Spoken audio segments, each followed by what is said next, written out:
Communication. Background. From across the beach, the female came running at full speed. When she was 10 feet from the male, she stopped, and they both stood still until suddenly, he dropped into a bow by laying his front legs on the ground. After a pause, they burst toward each other and proceeded to chase, bite, and bark, stopping only to bow again and then resume. The movements were fast and powerful, a flurry of fur and paws. When both were tired, they trotted over to a bowl of water and shared it, drinking side by side. The intensity of dog play behavior can be impressive, and at times, it can easily be mistaken for fighting by human observers.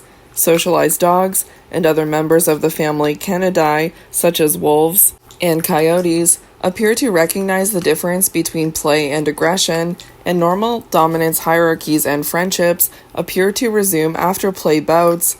Play is made possible through communication such as body postures. Even Darwin used the example of bowing behavior in The Expression of the Emotions in Man and Animals when discussing the evolution of communication. Animal communication can take as many forms as perception allows and is integral to the survival of social species. It has been one of the primary areas of interest in comparative cognition, with general lines of inquiry that ask questions at the proximate level regarding whether communicative behaviors truly refer to objects in the world, e.g. food, predators, etc., and if communicators aim to modify others' behavior with their own. At the ultimate level, research considers the evolution of communication, and more specifically, the evolution of human language. Chapter Plan. This chapter begins with a broad consideration of the topic of communication, defining terms and themes, but also details the special aspects of human language as a form of communication. With these fundamentals in place, some particularly well-studied natural communication systems are examined, including the dances of honeybees, alarm and food calls, and play signals. Then, a survey of the attempts to teach human language to apes will be presented. As will be seen, it has been quite common to consider animal communication systems in relation to human language, owing to a more general question of whether language actually marks a qualitative difference between humans and animals. Features of communication. Communication is occurring almost continuously. On a short walk through a suburban neighborhood, for example, one can encounter a line of ants following each other through chemoreception, a dog smelling the urine of a dog that marked a tree hours earlier, the sound of birdsong, the vivid coloration of butterflies, and the daily newspaper. The topic of communication encompasses a broad range of behaviors, transmission across varying media, and perception via different sensory modalities. To study communicative systems, then, it is important to define the general features of information transmission. This section will begin by considering communication as an instance of behavior that influences others' behavior and will define relevant terms. Then, because the field of comparative cognition has traditionally been interested in what, if any, aspects of human language are found in animal communication systems, some key features of language, as identified by Hockett 1960 and Fitch 2005, will be presented. Signals, senders, and receivers. The transmission of information between individuals occurs through communicative signals produced by a sender to a receiver. Not every behavior is a signal, though clear differentiation between signals and non-signals is not always easy. The work of early ethologists often examined patterns of behavior that appeared to be selected for specific interactions between members of a species. These are often stereotyped and repeated behaviors that occurred in a particular context, such as courtship dances performed by males in the presence of females during mating season. Another example is the display behavior of chimpanzees, which occurs in an arousing situation and consists of an individual, typically male, swaying or moving about with hair standing on end and vocalizing or otherwise violently making noise using objects in the environment. Figure 12.1a. The display is quite impressive and intimidating, even for human observers. Behavioral patterns such as these are classified as communication, but information can also be transmitted in a passive manner. A classic example of passive communication is aposematism, in which an unpalatable species has coloration, odors, or warning sounds that signal their danger, e.g. toxic or causing illness, to potential predators, figure 12.1b. These signals typically are conspicuous, and predators may learn them relatively quickly, particularly if the punishment is strong. Predators also appear to generalize the learning of signals to other similar-looking species, a topic expanded upon in section 12.2. Figure 12.1, chimpanzee display behavior. A striped skunk with coloration exhibiting aposematism. For successful communication to occur, the receiver requires an appropriate perceptual system to process the signal.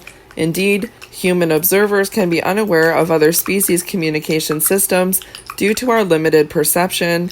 For example, until recently, it was not known that elephants send, receive, and respond to low-frequency vocalizations that are out of human perceptual range. Within a species, though, the perceptual match of signal to receiver can also allow for eavesdropping behavior or passive listening by other members of a group. During conflict, two aggressors may exchange signals that are also detectable by individuals that are not engaged in the fight. These signals can influence the eavesdropper's subsequent behavior toward the fighters, e.g. submission or avoidance of fight. Signal set. Human communication is characterized by an unlimited signal set. Humans use words in many contexts on a broad range of topics spanning past, present, and future. When a new word is needed, one is created. Language is open-ended. In contrast, based on observations thus far, there is reason to believe that most animals have a limited signal set. That is, animals tend to communicate with a relatively small number of signals in a small number of contexts, e.g. food, aggression, competition, sex, and danger from predators. Some signals might be graded, like an increase in pitch or volume with increased excitement. See, for example, the later discussion of chimpanzee food barks, but the number of signals remains small. The unlimited signal set of human language is enhanced by combinatorial rules that allow for new meaning to come from different arrangements of words. In English, the dog bit the man has a much different meaning than the man bit the dog. Further, language has the property of recursion, which, when applied to language, refers to the unlimited extension that is made possible by embedding clauses within clauses. The recursive ability can create meaningful sentences like, Mary saw John eat the peach that she had purchased this morning, from embedded simple sentences like Mary saw John, John ate the peach, and Mary purchased a peach this morning. By one proposal, recursion is the one ability that is unique to human language. In this way, it is the structure of language and the ability for limitless expression through recombination of units that makes it unique among communication systems. Alternative proposals have been made which claim there is not one specific ability that distinguishes human language. Instead, it is proposed that some abilities that are shared with other species have, for humans, been co-opted for our form of communication. Intention to inform. In humans, the sender typically uses language with the intention to provide information to the receiver. Behavior is thus altered given the situation and the characteristics of the receiver. If, for example, a potential receiver is likely already aware of the information, a speaker might not communicate or might alter the words used. In this way, human language use intersects with our theory of mind abilities. But just as it has proven difficult to achieve consensus on the social cognitive mechanisms of animals, Chapter 10, it is also difficult to determine whether their signals are produced with an underlying intention to inform. To approach this question, researchers have examined whether animal communication shows an audience effect, such that signaling behavior is altered by the presence or absence of receivers, as well as the receiver's response. Alarm calls will be more fully discussed in section 12.4, and they are a logical communicative signal in which to look for audience effects. Calling in the presence of a threat potentially puts the signaler at increased risk of predation, and thus calling in the absence of conspecifics may hold no benefit for the signaler. Roosters' alarm calls do seem to be modulated by the presence of others. In the laboratory, alarm calling increased when roosters could see the image of a videotaped hen. Studies such as this, and those with other species, show evidence of conditional control of the sender's behavior by the receivers, but as Shuttleworth 2010 points out, there is little evidence to support an interpretation based on the sender's understanding of receivers' mental states. Human communication also shows sensitivity on the part of the receiver to the mental states of the sender. Children, for example, often use a speaker's gaze as a clue to the referent of a new word. For adults, the online use of theory of mind during communication has been examined in a task that involves a director issuing commands to a participant to move objects from shelf to shelf in a 4x4 shelving array. The director and participant sit on opposite sides of the set of shelves, and because some of the objects are occluded from the director's view, the participant must consider what the director can and cannot see to understand what he or she intends to refer to. For example, if the participant can see that 2 shelves hold tennis balls, but the director can see only one of them, a command to move the tennis ball up 1 shelf should lead the participant to move the ball that is observable by the director. Adults actually have some difficulty with this task and occasionally err by answering based on an egocentric viewpoint, especially when the number of possible objects increases. Yet, the task is often solved correctly and appears to activate areas of the brain associated with theory of mind reasoning. Later sections of this chapter will consider whether the response of recipients in animal communication are modulated by characteristics of the sender, but again, there is little evidence to date that animal communication systems incorporate sophisticated consideration of the mental states of those involved. Functional reference. A signal can encode information about the sender's motivational state and identity, as well as stimuli in the environment, such as food or predators. Box 12.2. If the signals provide information specific to a particular object or event and are not simply signals that convey, say, generalized arousal, and if the receivers of the signal respond to the signal even in the absence of the stimulus that elicited it, the signal is considered to be functionally referential. These signals provide receivers with sufficient information to predict events in the environment, e.g., the presence of a predator, even when the receivers cannot directly perceive the event themselves. By including the word functionally, though, researchers are acknowledging that many of the cognitive processes underlying signal production, e.g., the intention to inform, etc., are either poorly understood or presumed to be absent. Thus, signals are said to at least function as reference. Later in the chapter, evidence will be presented that some signals in animal communication fit the criteria for functional reference. In human language, however, a speaker can also refer to objects, people, or events that have occurred in the past, are occurring now, or will occur in the future. The situational freedom inherent to human language means that we do not have to be directly experiencing a stimulus to signal about it. Whether or not some animal signals exhibit situational freedom is still a point of discussion. There is likely an important difference between our ability to refer to past, future, and even fictional events and the ability of many animal species to signal about predators or food sources that were just observed. Evolution of communication. In the study of communication, 2 main lines of inquiry dominate.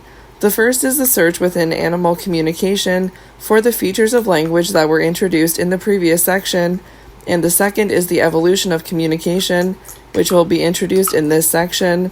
Both lines will continue through this chapter, and both intersect with the study of human language.